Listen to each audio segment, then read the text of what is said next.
Wonderful. Hello, everyone. I'm Paula Speaks, as usual, host and strategic advisor at RW Week, and I will be the host of the conversation today. Today, we are diving into stablecoins and PayFi. And honestly, this is one of the most important shifts happening in the modern finance, right? We're talking about money that moves like the internet itself and what that means for banks and governments and everyday users. With me today, four brilliant minds. We have Devere, who brings deep insight from the global regulation, digital asset policy. We also have Stacey, who works closely with digital assets and infrastructure and price adoption. Join us as well, Jonas, who brings a strong perspective on decentralized stablecoin systems. And we have finally Brian, who is building directly in the stablecoin ecosystem and sees the market from the inside. I will give a round of honor here so you can guys introduce yourselves properly. I um, intentionally hided the names of the companies, but of course we have you guys so on posts as well. But please feel free to introduce yourself. Tell us a little bit more about your backgrounds, about your journey, how you started in Web3. Maybe you started in TradeFi and later on realized that this is just the old world that's going to end soon, and came to Web3 suddenly. So yeah, Stacy, women, girls first. All right, thanks so much. And actually, you already gave away my intro. So I'm Stacey Ann. I'm an APAC director at a fast-growing startup called Utila. Just a two-sentence, we are an MPC wallet and stablecoin infrastructure. We now have 300 plus customers, even though we're only 4 years old, and we process about 25 billion US dollars worth of volumes every month. Before joining Utila, I actually did start in traditional finance. So I actually started at Morgan Stanley in New York City. So if you want to hit me up about investment banking and how awful and amazing it is all at the same time, always feel free to reach out. I then moved all the way to China and have been in Asia for the past 10 years, working on different technologies, and then found myself working with Temasek, which is a Singapore sovereign wealth fund. And that's how I really got deeper into the digital asset space as they were building out their ventures there. Before this, I was working at AWS, Amazon Web Services, as the head of Web3 for APAC. So love the group that's here. We've worked with everyone across not just infrastructure, but also fintech and payments, and then traditional companies, and excited to get into the discussion. Journey, awesome. I mean, it feels both super traditional and completely global at the same time. You started at Morgan Stanley in New York, which already sounds intense enough for three Netflix seasons. And then you moved across Asia, lived in China, really saw how money, technology, and wealth move differently in the part of the world. And now at Utila, helping process something like 25 billion in volume every month. That's not a small fit, It's a lot. and It's a lot. that's not a small crypto experiment anymore. That's serious infrastructure. That's And right. I also think it's pretty fascinating that your path went through Singapore wealth funds as well, because that probably gave you a very practical view on finance. But lovely to have you here. Awesome.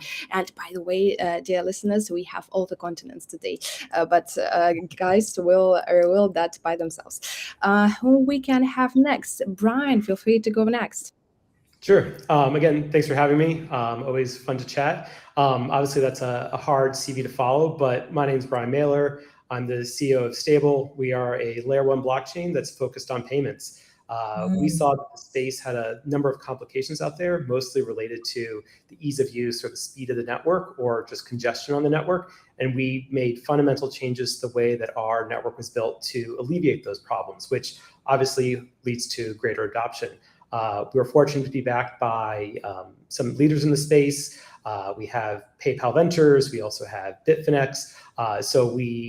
With that, we use USDT as our native gas, which has 80% of stablecoins out there right now are USDT. So easy access to that gas fee. And in addition, our gas fees are relatively low for sub-second finality and thousands of transactions a second. So we really want to put that high performance network in play. Through our investment that we were fortunate to receive through PayPal Ventures, we have PYUSD on the network, and we also build out a large number of integrations. So have to maybe have a chat with you later on about see how we help orchestrate better payments and development of network tools. So my background, in short summary, is I originally from the US, was in traditional finance for a little bit too long, and then made the move over to Hong Kong, where I got to work for a company called Block One that was EOS. And from there, they have since launched Bullish Exchange, and then went back into asset management, which was my previous job of the 15 years before, which was VC and PE work, and then most recently joined Stable last year. So it's been a long ride, but now I'm in Dubai, so I've kind of done a similar route of that boomerang around the globe so far. Magnificent. Awesome. Brian, your story also shows how global crypto has become, because you went from TradFi in the US to Hong Kong and now Dubai, basically the world of modern finance. And I also like that you spent time at Bullish Exchange, because you probably saw very quickly that if blockchain payments are slow or expensive, normal people just stop carrying after like 5 minutes.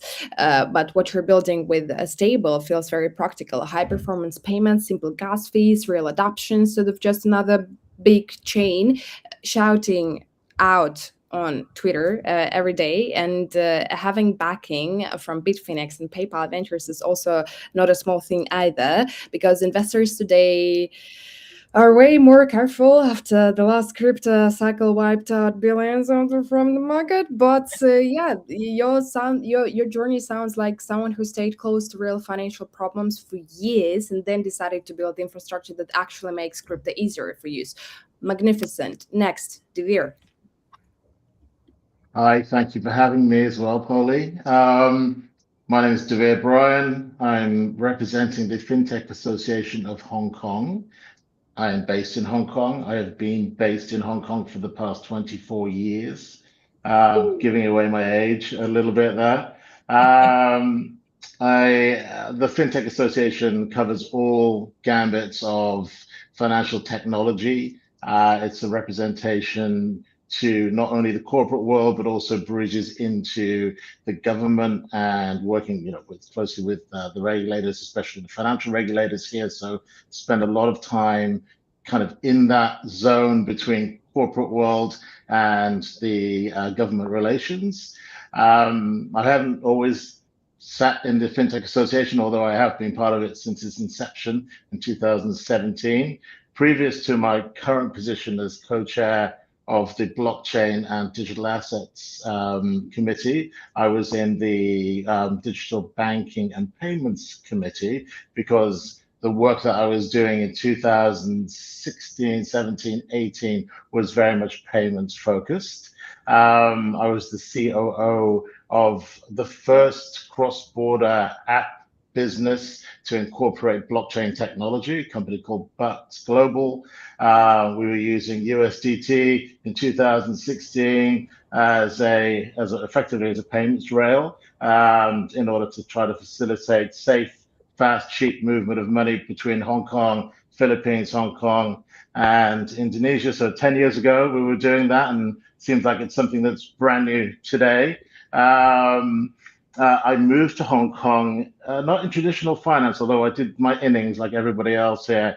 I spent some time at JP Morgan in the investment bank as well, but I moved here in telco.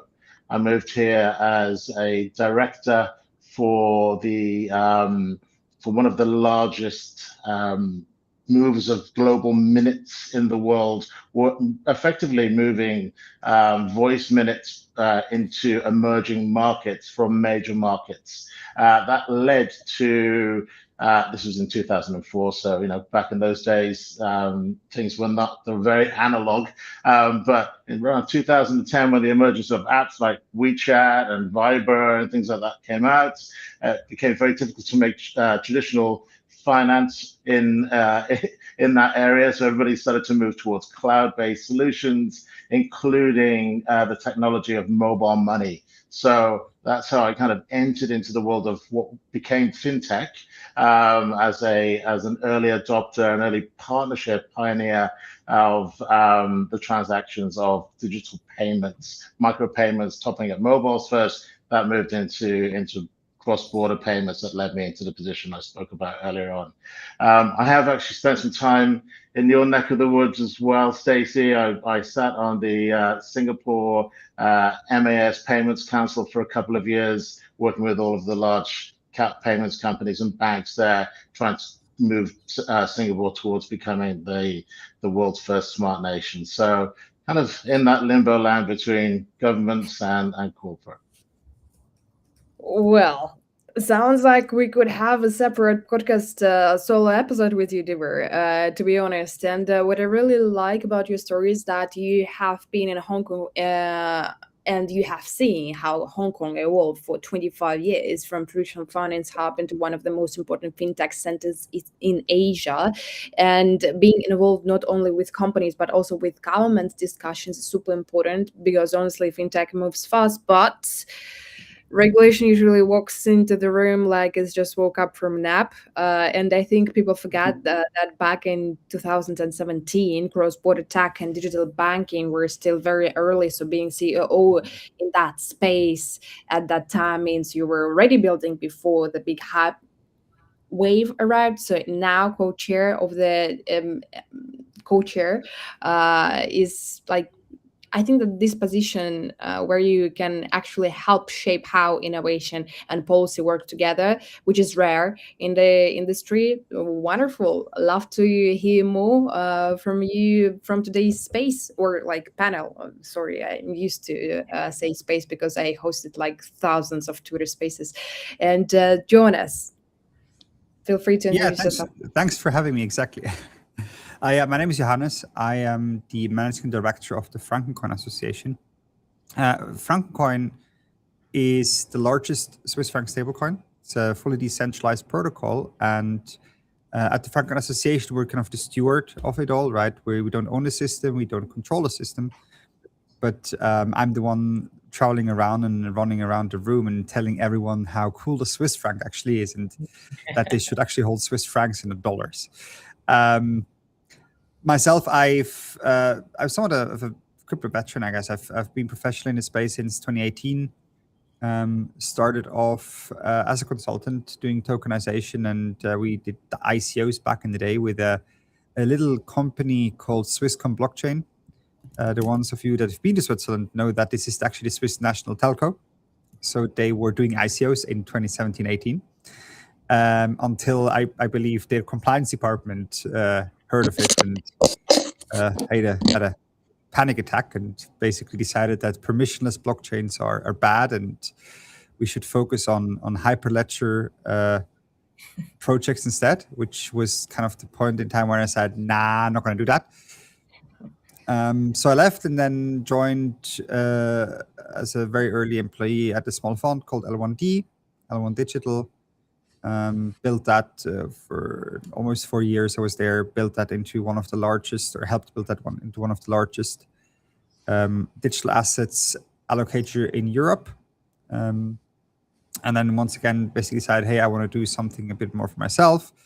And I'm still, active in the investment space with one leg, with the family office, but did a couple of projects and through how things come to be. We're a small association, so there's like no hiring, like no formal process in that sense. I knew the inventor of Frankencoin, of the protocol. It's a gentleman called Lucius Meiser. He's very well known in Switzerland, not as much outside of Switzerland. Like outside of Switzerland, he's probably the guy known as the person that every year in Switzerland, you can go to the General Assembly of the Swiss National Bank, Swiss Central Bank. And you can become a shareholder of that central bank. And if you're a shareholder, you can actually ask questions at the General Assembly. So he would go there every year and go on stage and always bring the same thing. And maybe some of you actually have seen that, where he has a graph showing if the central bank would have allocated 0.01 or 0.1% of their assets into Bitcoin, how well they would be doing now. But apart from that, he's founded the Bitcoin Association Switzerland in 2012. He's a large investor in many of kind of the big players in Switzerland, and he happened to go back to university to do a PhD. He's a computer scientist, did a PhD, in economics, and the PhD thesis, and that's why I'm telling all this whole story, is the design for a Swiss franc decentralized stablecoin, now known as Frankencoin. And so I'm running this, right? I'm running the association, and it's a super interesting field to be in, because I think, contrary to probably all of you guys, our main use case is not really transactions. And there's reasons for that, right? I believe the dollar is really, really well suited as a transactional currency because it's just very liquid. Everyone knows it. However, there's a second use case in stablecoins, and that is store of value. And the Swiss franc is just tremendously better at that than the dollar is. So yeah, we're kind of the guys saying, hey, like, if you want to do cross-border transactions, yeah, use the dollar, whatever. But if you actually want to hold an asset, you'd much rather use us. And it's a lot of fun. Imagine you are, from your nation, and I am literally traveling the world and sharing tidbits about my culture, about being Swiss, about, cheese and chocolate and how our political system works. That is a lot of fun. And people seem to really enjoy it as well.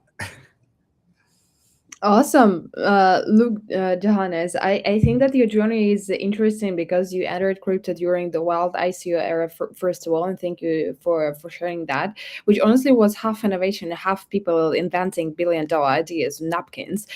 Yeah. Thank God we all survived that. But what I like is that you stayed in this space and moved from consulting into actually building long-term infrastructure with the Frankencoin. And your point about the Swiss franc being a store of value is very important because a lot of people in crypto only talk about fast transactions, while many users really just want stability and protection from inflation. At least I do. I'm raising hand for that because inflation is killing me. And the Swiss franc has had a reputation for stability for decades. So bringing that mindset into decentralized finance feels like more grounded than chasing the newest meme coin every week. So your story sounds like someone who saw the chaos early, survived it, and then decided to focus on something more serious and sustainable for the future of Web3. Wonderful. We've done a round of introductions, which was already pretty mind-blowing, at least for me. I would love to have a solo interview with each one of you, but today I will touch you with some questions. And the first question will be medium complexity, I would say. If stable coins become the default digital dollar, who actually, or digital franc, we don't know how the world's going to end, who actually controls global liquidity? That's a fascinating question because people usually focus on the technology and but the real story is power. So happy to hear your thoughts. Stacy, go ahead. I was just gonna say, oh yeah, let the CEO of the stablecoin and CEO of a Swiss stablecoin go first. But okay, so what I'll do is I'll take it from a different angle and leave, the main angles to the gentleman. Coming from a region, I'm originally from the Caribbean, where there is usually no liquidity on the international markets for my home country currency. Usually there isn't a lot of pairs, so you have to always go through the USD to get to Caribbean fiat pairs. I'm quite familiar with not having control of, currency liquidity. And so when you talk about, what is going to happen and who is going to control the stablecoin, the digital dollar, I actually quite think it's interesting because for a lot of the countries that aren't usually familiar with having control of their liquidity, this will not feel any different in the sense that we will always find a workaround. So, for example, when I was in China and trying to send money back home to Jamaica, it took 2 weeks because there isn't a currency pair between Chinese renminbi and Jamaican dollar, right? That market is very small. And so first we started using Bitcoin. So just like Devere, right? This was 10 years ago, using Bitcoin to do that. But even then, sometimes that took a little while because you still needed to off ramp. And so we decided to create small peer-to-peer groups of Jamaicans who were living in China and folks who were in Jamaica to do that P2P and build our own liquidity. So actually, when I think about the question of who will control global liquidity, part of the community that has never had control over the liquidity, that for me is not the critical piece. The critical piece is what are the communities that are going to be built around the different stable coins that will continue to exist even when stable coins become super regulated or super siloed, depending on where they have regulatory compliance and clearance. And that's where the exciting piece is going to be, that cross-border peer-to-peer community building that will continue to allow that innovation piece.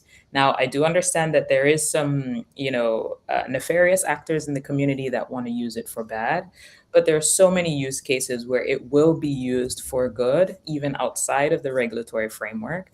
And that's the part of the discussion that I'm really excited about. So I'll leave the other side to Brian and Johannes and Devere, but that's the focus I see. I can chime in here, just like a little side note, actually, how I got into the whole Web3 space first is I was doing, when I was still a student, I was doing an exchange semester in South Africa, Stellenbosch, and it was 2014. And I had a class there called Economic Development in Sub-Saharan Africa. And the professor who was teaching that was doing research. I mean, that was pre-Ethereum, right? On how to use Bitcoin for remittance payments between South Africa and Zimbabwe specifically. So, I mean, I very much understand like where you're coming from. We then further down the line, the fund ended up investing in CeeLo, which is kind of built on that same premise. Yeah. Now, on liquidity, I always make this case, and obviously, like regulation's regulation, right? But I believe in a permissionless world, and right now that's what we live in with stablecoins. Both USDT and USDC are freely transferable and are, while they can be frozen, the transfers themselves are permissionless. Where you mentioned that in Jamaica versus China, you have to go via the dollar. Now, this is in the old world. That's a big problem because you have this correspondent banking system. So you're forced to go through the US. With stablecoins, that's not the case anymore. So I think off ramp. Sorry, just a highlight. Well, but there's no off ramp. You don't need to offer. That's the point. Like if there is a liquid, let's say there's a liquid pool between renminbi or digital renminbi and USDT. And there's a liquid pool between Caribbean dollar stablecoin and USDT. Because it's so efficient, you have 10-second block times. You don't care much; it just gets routed. But that is also my point a bit against local stablecoins, where I'm saying, yeah, but then you don't really hold them anymore because the system is so much more efficient. You just go in and out and again, like immediately. I'm happy to make this heated up, but then a step back, it's a political thing, right? I mean, you ask about who controls liquidity, and I want to understand, like, why is there such a big interest from the American government to push USD stablecoins at the moment? I don't know, and I think the question was interesting as well, partly because the question really is, will stablecoins become the default digital dollar? And I think about the US dollar in that instance, and it makes me feel like, okay, well, the control clearly over the last 12 months has gone back towards the US government, right? Because they've entered into a position where they've got the Genius Act in play, and the Clarity Act is going through. So hopefully, at some point this year, those major players that Johannes just referenced will be regulated. So you could say they have control. But is it the government that has the control of the liquidity? No, not really. They've got control of monitoring activity and setting the rules. The liquidity is still owned, I think, by two participants. One are the issuers, right? So the circles and tethers of the world, and the others are the market makers that work with those issuers in order to distribute the stable coins wherever, whether it's through payment rails or into exchanges or whatnot. So I don't think that it's changed too much. I think the ultimate control probably, if I was going to choose one of those three groups that I just mentioned, I would go into the issuers because they're creating the stable coin. But I think people don't realize how impactful and important in the flow the market makers are. I won't name any right now, but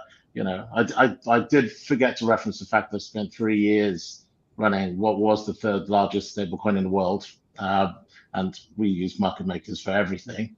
But I think liquidity ownership in that digital landscape comes back to those issues.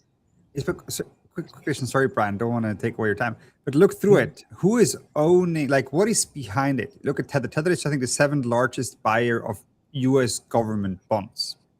That's what the USDT is actually backed by. Mm-hmm. And over those bonds, the government does have the control. Yeah. So that's why it's very useful. It's in the end, the US is replacing the government bond buyers. It makes it a lot cheaper and better to refinance themselves using that. And that's why I meant by it's getting very political, right? But we will see where that takes us and how this has a geopolitical impact and how, other states, and I'm here now talking from the Swiss perspective as having this 250-year history of the neutral currency, where at some point it's going to be very big and important players saying, hey, well, no, actually, we don't want to finance cheap money for the US anymore. So we kind of brought it going somewhere else. We shall see.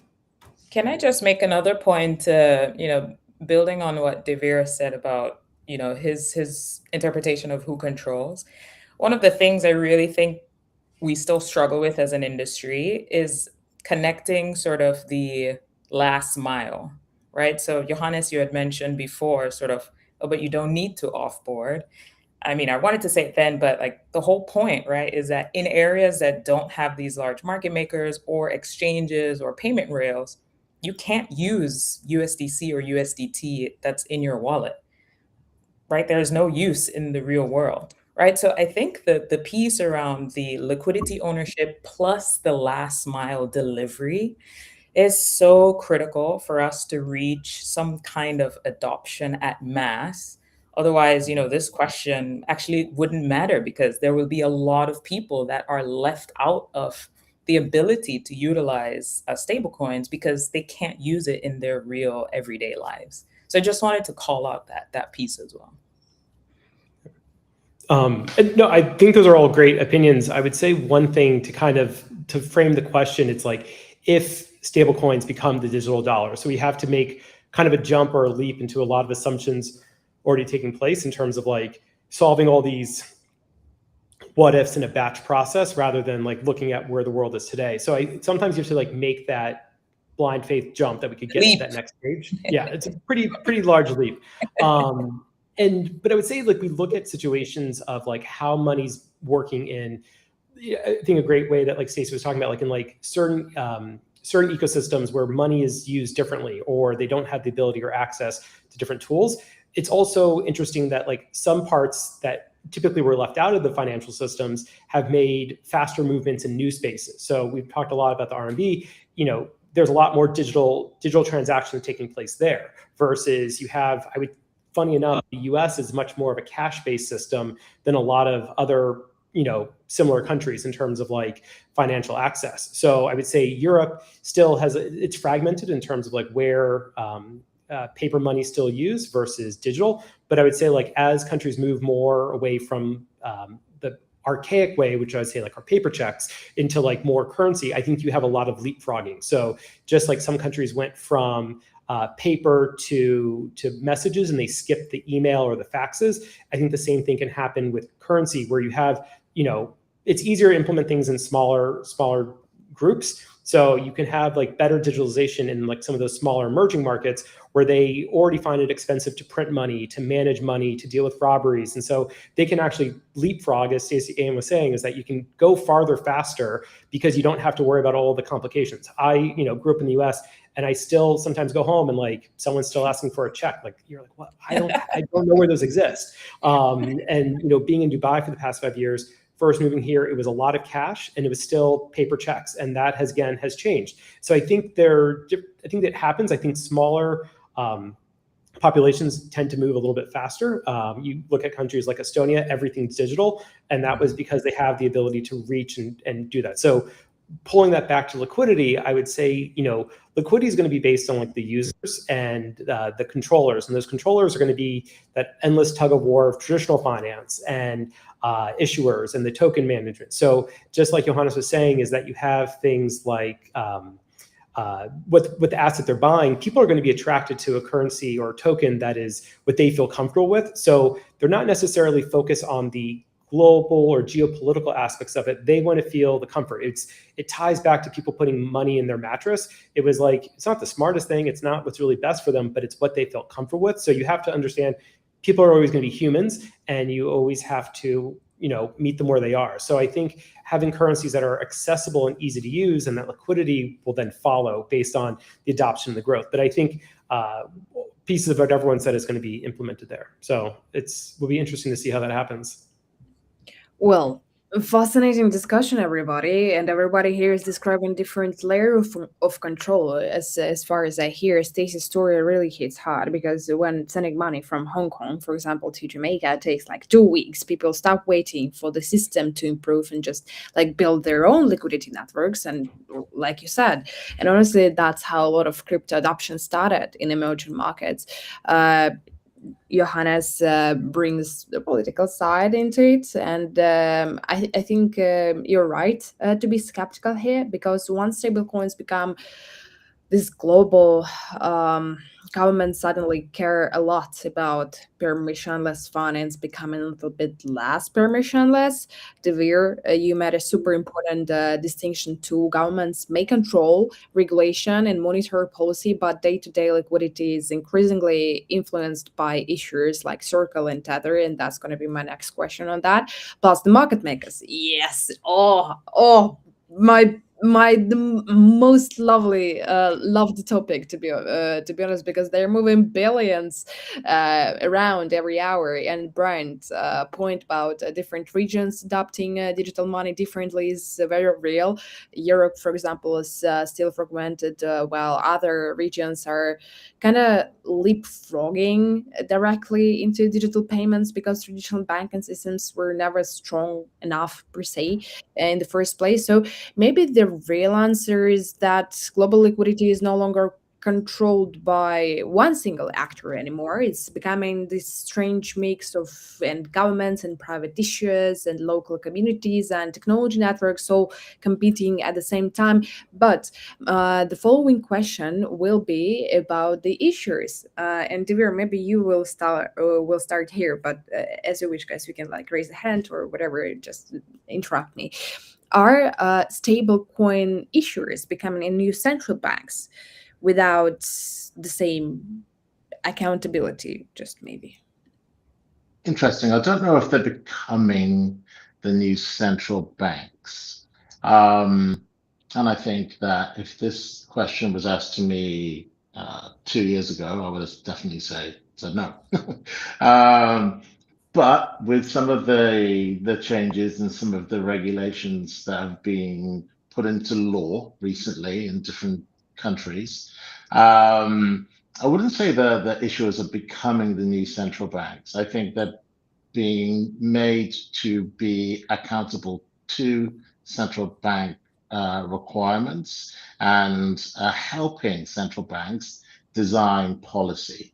I can say this firsthand that in Hong Kong, for example, we just issued the first 2 stablecoin licenses. Those both went to major global international banks that happen to have large presence in Hong Kong. However, there were over 70 applications, all of which were asked to make strong use case business proposals that helped the HKMA understand how to redefine and kind of massage the ordinance that was put into place. Finally, that was a 2.5 year sandbox situation that happened there. So I don't think the issuers are becoming the new central banks, but they are going to be working in concert much closer to those central banks moving forward, all of them. And I believe the ones that don't will probably fail.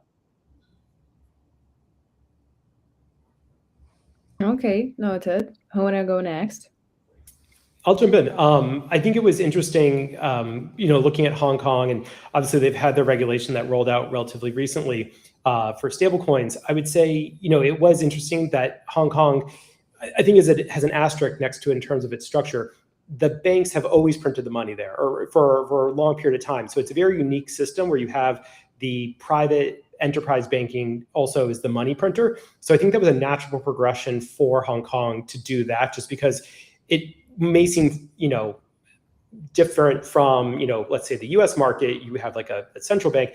I think they've always done that. And I think it provides a different level of comfort. Obviously, it's a very global city, but it has very good regulations. And I think that was one of those things that dovetailed nicely for them when they were printing the money. But I think it kind of is a natural progression into going to the digital side. And to answer the overall question, in terms of like, will the issuers become the central banks? I agree with you. I don't believe it will. I think that's a different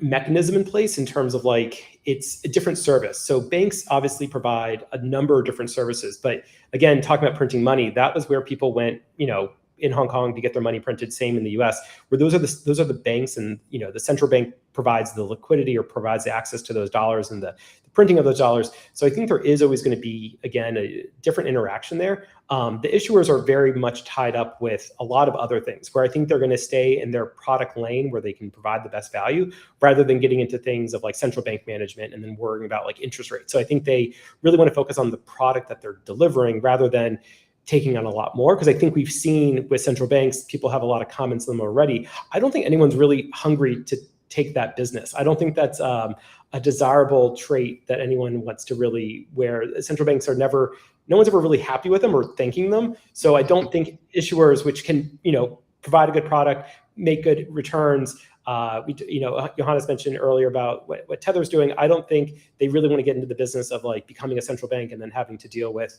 all the feedback that's there. I think they can stay and be a subject matter expert, and then obviously grow into other things that help, build out that ecosystem, rather than becoming a central bank where they have to like turn their focus more inward and not outward. Yeah. Okay. It's an interesting thing. I think people, maybe the audience doesn't realize that. Great point that Brian just made there, that, in Hong Kong, there are 3 banks that actually issue the cash: Standard Chartered, HSBC, and Bank of China. All 3 of those were the front runners, and 2 of them ended up getting the stablecoin license, and the Hong Kong dollar is already pegged to the US dollar. So it was kind of a no-brainer for them to end up in the position they ended up in. So it's a great point to pull out there, Brian.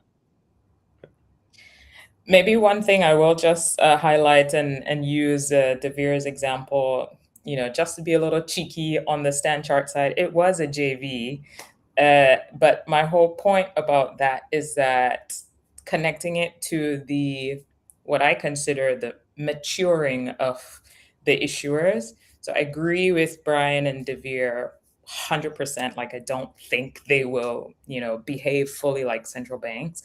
But one thing we are seeing for certain is that they have grown up quite a bit since, the days of even just 3-4 years ago, or the Terra Luna days, the days we don't speak of, right? So the thing that I've been most intrigued by is I have been getting sort of inbound requests from friends in really what you'd consider very mature jobs in Fortune 100 companies, considering taking the mature jobs in some of these issuers. What are those mature jobs? Chief legal officer, chief lobbyist, chief risk officer,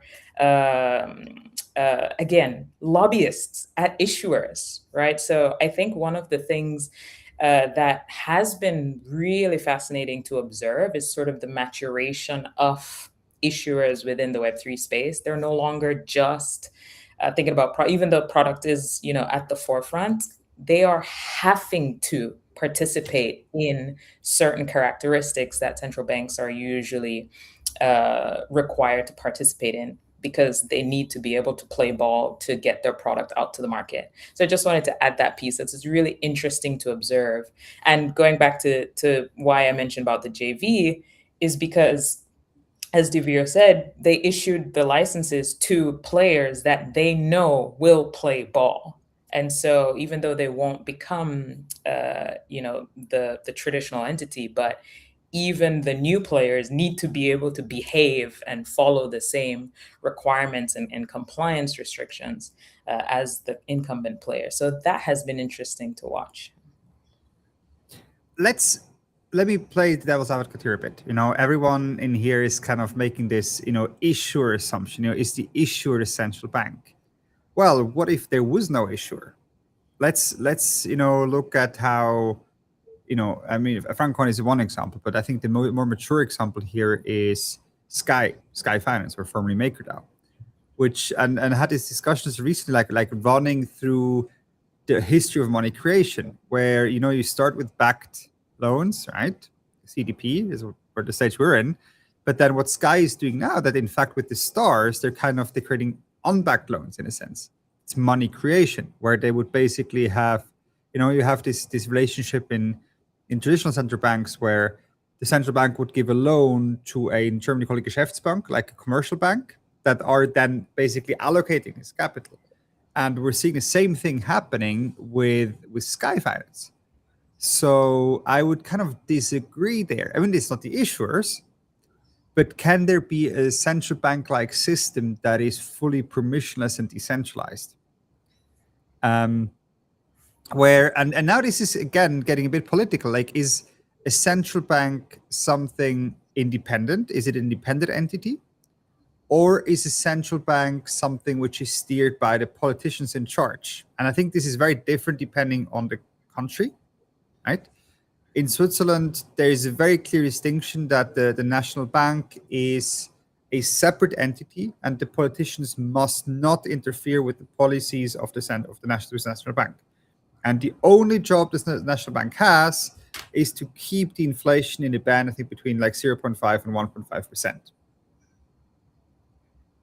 While in other countries, it's different, right? Where the central bank is printing money to finance the government. And now, if you think of a central bank as an entity or as a thing that is only in charge of the stability of the system, and not to go for political interests, then I would argue, yes, very much a decentralized system is something that could actually work, and might actually work even better, because it's fully transparent. You can't do back channel weird stuff, right? Everything that the thing does is then like super transparent. It's like, oh yeah, okay, well, we adjusted the interest rate because there was this vote on interest rates. Everyone can see that, and can see before it happens, there's a vote to change that.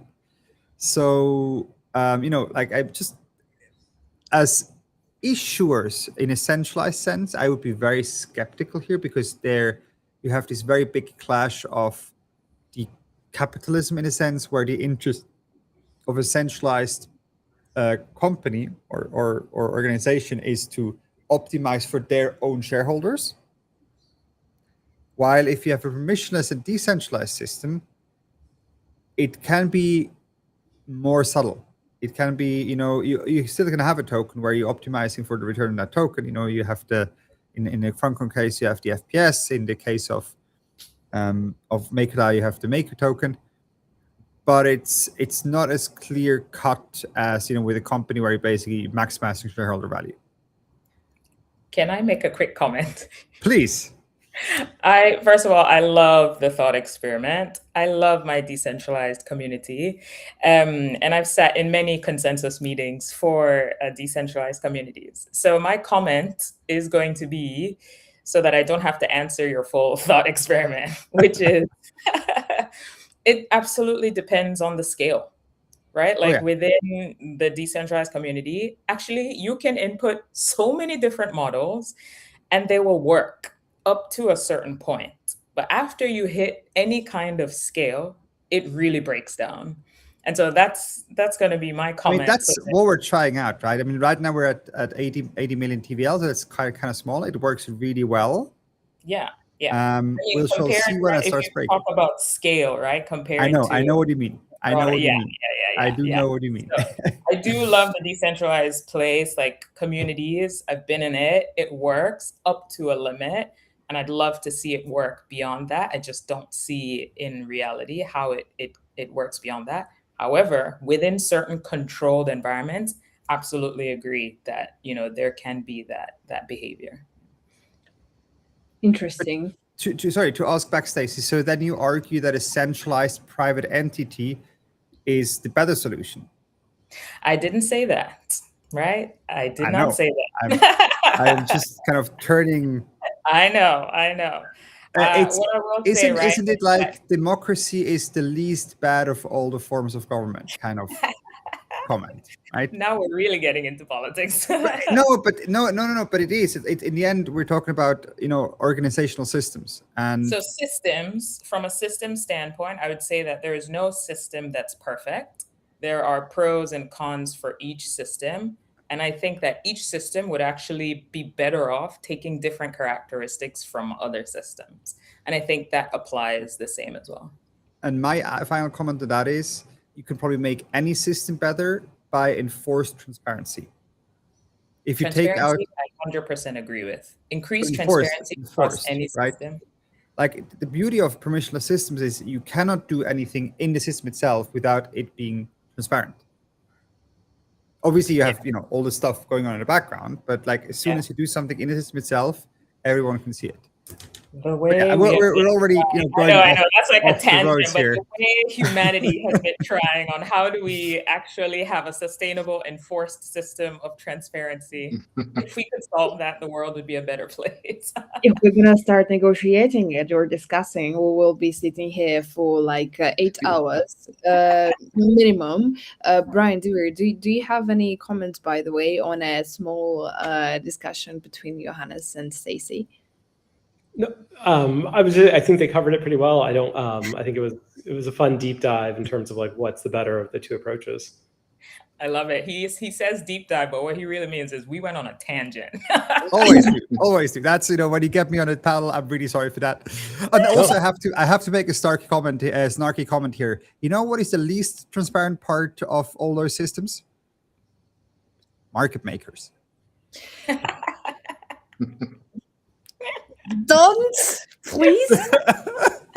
Otherwise we will be really sitting here for 8 hours. We have and we have market makers. No, this is going to be too hard, guys. Okay, Divya, by the way, any comments? Not really. I think it was a very interesting thing. I just don't know. I agree with what Stacey was saying with the scaling piece. I think there comes a point where when something goes wrong, somebody's going to need to take accountability, and that becomes difficult, exactly. Without a regulator. So, yeah, that was a very important point because scale changes everything, to be honest. In finance, at least a permissionless system can work beautifully when it's small and community driven, but once billions of people and trillions of dollars depend on it, suddenly everybody and regulators and participants and institutions want to sit at the table. And honestly, like history shows us that the money is never just technology. It's always tied to power and trust as well. But some of the comments throughout discussions, I made some comments, like I made some notes meanwhile your guys were speaking. And the one thing that we all agreed on is that stablecoin world has matured in just few years. Devere made a great point that 2 years ago this idea sounded crazy, but now regulators in places like Hong Kong are actually building systems around it and getting more than 70 applications immediately after releasing the licenses. Tells you that the market sees huge opportunity. And I also love the reminder that Hong Kong already has private banks printing money, right, Brian? Devere? Because sometimes crypto acts like it invented financial experiments yesterday when finance has been improvising for decades. Brian's point feels very practical too. Stablecoin issuers are probably not rushing to become central banks because honestly, like dealing with all the monetary policy sounds like the world's least relaxing full-time job. And Stacy, you also said something important. After disasters like Terra Luna, and industry grew up a little bit, stopped pretending risk did not exist, and became much more focused on structuring trust. And then, Johannes, we will have a whole conversation after this panel if you have some more time. I love your philosophical twists. What if the future is not new central banks at all, but systems with no issuer in the middle, which sounds very exciting. I will probably write a post after this panel. But we have not too much time left on air, and time flies. So maybe I will ask you all the last question for today, at least, but we might schedule more panels together because I can see the vibe between all of us here. Let's imagine we are 10 years from now speaking, discussing. Will users even know they're using crypto, or will stablecoins disappear into the backend? I think that goes into the question Stacy or raised before with the last mile. And my personal opinion here is it goes into this make banks optional, where the beauty the decentralized systems have is that you have options on what front end to use. In the last mile, that's a front end. So I would argue, yes, for a vast majority of the people, it will go into backend. They will use, like neobank or banking-like applications, which is it's just the Rails. But the beauty is then that those Rails are natively compatible with whoever chooses to use their Ledger or their paper wallet. Yeah. So it's kind of a yes and no answer. Yeah. I've been talking about this actually, funnily enough, quite a lot recently. And it's been a hot topic for a couple of years, the adoption, not necessarily just of stable coins, but of blockchain technology, and effectively, the adoption curve of the blockchain finally being rid of the negative connotations of 7-8 years ago and just being looked at as effectively part of the internet, for want of a better word, right? Where people are just used to sending emails, sending whatever they're doing on the internet, buying stuff. It just happens over the blockchain, and stable coins, I anticipate and I hope actually just become part of that fabric where you're not really picking whether you're using USDT, USDC, FDUS, whatever. You're just using a dollar, and it could be a franc dollar, a franc stablecoin, sorry, or it could be getting offended here, man. sorry. Or a franc. You're spending years trying to position the Swiss franc, and then you call it a franc dollar. What is this? He's too deep into the Hong Kong dollar ecosystem. I've been dollarized. Absolutely. Dollarization has hit me. But yeah, I hope so. I hope that it's just part of the invisible fabric, because I love exactly what Johannes was saying. The transparency it brings and the consistency in that transparency that the blockchain has, I think has been kind of lost in the negative, frame that was with the Silk Road and all these things that happened in the past. I think we just need to get through those, just like we did 25 years ago in the early days of scams on the internet, people freaking out about putting their credit cards on there and stuff like that. I think now we're kind of getting towards that phase with the blockchain. Yeah, I agree with you what you're saying. It's I I think this is the only time people really focus on how the technology is or what is the technology being used or the underlying infrastructure. Because I think right now, whether you're sending money on a peer-to-peer or you're doing a bank transfer or SWIFT or sending an IBAN, I don't think the 99% of people don't know the difference between a SWIFT and an IBAN and why sometimes you don't need the IBAN and why is it a longer number. So, that complication that wasn't really necessary in terms of like the utilization. People wanted to move money. They're going to go in that direction. They want to, sure, we'll use it. Same thing with using credit cards, as you mentioned online. My previous job, we owned an online retailer. This is in 2002. To try to get people to buy $1,000 orders using credit cards was not an easy process.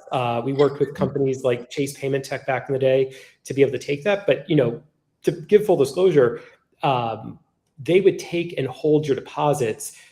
When you start off and you have zero credit with them, it was a 30-day hold, meaning that you would ship your goods, you give them proof, and they held it for 30 days before they remitted it back to you because fraud was so rapid. So, obviously after a while you get down to a week and then you get, twice weekly deposits. And now you get from like the likes of Stripe, you get like next day deposits, you can pay more for same day. But that's an interesting thing I think that I want to highlight here is that we're always paying to use our money, which is what our company, not to like do a pitch for ourselves, but we're always trying to remove that hindrance. I think everyone here has that same thing is like your money should be yours, not necessarily beholden to not the problem with the central bank. It's actually all the intermediaries in between you and that central bank. If it's your dollar and it says it's a face value of $1, when you send it online, it should be $1. It shouldn't magically have all these clips that are disproportionate because as Stacey Ann was saying, sending money from Asia to, back home in Jamaica, why was she paying all those fees? Because if she sent $1, it became a negative transaction. Or if she sent $1,000, it was the same fee, which is kind of strange. It's the only thing that the price elasticity of like economics, which I think several of us have studied, isn't in play. And that's a necessary burden. And I think what regardless if we use a dollarization or we use a franc, I think what the whole goal is like, how do you make money more accessible and how do you make it work for you rather than everyone else you don't know? But the same thing is like credit cards. 3.5% is pretty expensive to be paying for every single time you swipe. But I think that comes down to, as Stacey and at the very beginning, sorry for bringing you up, but in your very comment, you mentioned the bad actors in the network. And so if there's 1 trillion, I think it's actually $5 trillion a year in financial fraud, that includes like bank fraud, credit card fraud, payment fraud, trade finance fraud, all those different things add up to a lot. And someone's got to eat that cost because it's at the end of the day, those banks have to be made whole, public listed companies, their fiduciary responsibilities. But if you can remove that, and I think that's what DeVere was saying, is that we get to a system using blockchain where you don't have that much fraud and that goes down, all those costs go down and a lot of the middlemen get kind of swept away and we have a better system in place. So I think this is long-winded saying is that in 10 years, hopefully people aren't really talking about it. But as DeVere also said, a few years ago, and Stacey, you mentioned as well, there was some not situations and that definitely delayed the technology integration because of a overall look, but I think we are getting past that. And I think things, as you mentioned, DeVere, like the Genius Act and hopefully compliance, I think that kind of advances, again, another leapfrog and kind of gets us past and beyond some of that conversation. But I think calling stablecoins instead of using crypto is a better way of doing that. It kind of removes it, and digital dollars of even more advancement of like people that need to know about the technology. Is this digital or just digital currencies? So hopefully can I just say very quick? No, I was just going to say, can I say very quickly, I actually wish you would have spoken more about the stable. So we'll have to chat after about stable XYZ. But one of the things you said really resonated with me, which is, let it disappear. When I was at AWS, this is the number one advice I gave to our infrastructure customers all the time. Stop talking about the tech. Users, honestly, they really don't care about the tech. One of the examples very quickly is one of the biggest use cases of blockchain. Actually, a lot of people don't know they were using it, which is that COVID health certificate that you needed when you were traveling internationally. Not a lot of people know that actual technology had to be built on blockchain because it was going across different continents and none of the countries wanted their systems to talk to each other's systems. I was sitting on the working group that was responsible for putting that together. And that's one of the biggest use cases we have of blockchain, that no one knows that they had that in their wallets, they were using it, and it was blockchain technology. So that piece really resonates with me about, let's stop talking about who has the best chain, who has the best wallet. People don't care. I don't know when I click send my money from Singapore to Chase in the US, whether it's Swift or IBAN or whatever, and I shouldn't have to know. So I love that point really resonates. And once we get to that, it really will open up the opportunity for us 10 years from now to be able to have that mass adoption under the layer. Excellent. I appreciate that. Awesome. Very, very good. I think that's actually one of the most honest debates in crypto, because everyone here is kind of agreeing in different ways, I would say. Johannes is right that most of users, like for most of users, it will just become the rails. Like nobody today thinks about Swift when they tap a card, even though it moves over like $150 trillion a year globally, maybe even more.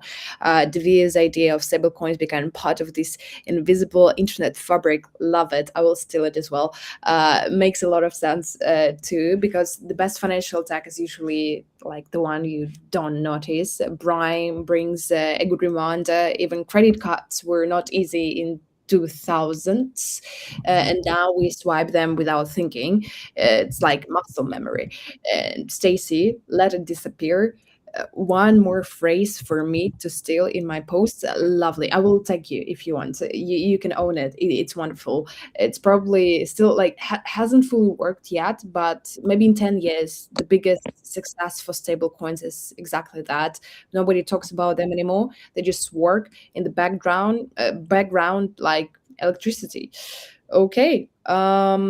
I'm done with my comments at least. And I think that was a very rich conversation. And we all feel how fast this space is evolving. We explored how stablecoins could reshape global liquidity, and also how power might quietly shift behind the scenes.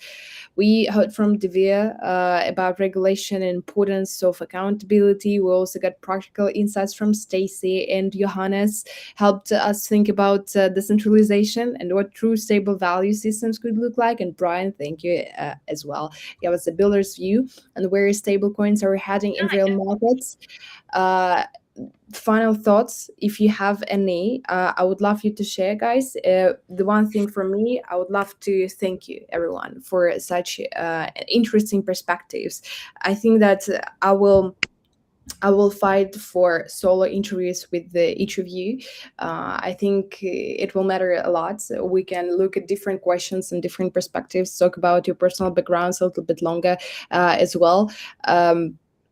Honored to moderate this panel. Thank you so much. Final thoughts? The stage is all yours. I mean, I'll wrap was up. fun. It was great. I enjoyed it. Yeah, it was great. It was very, very good.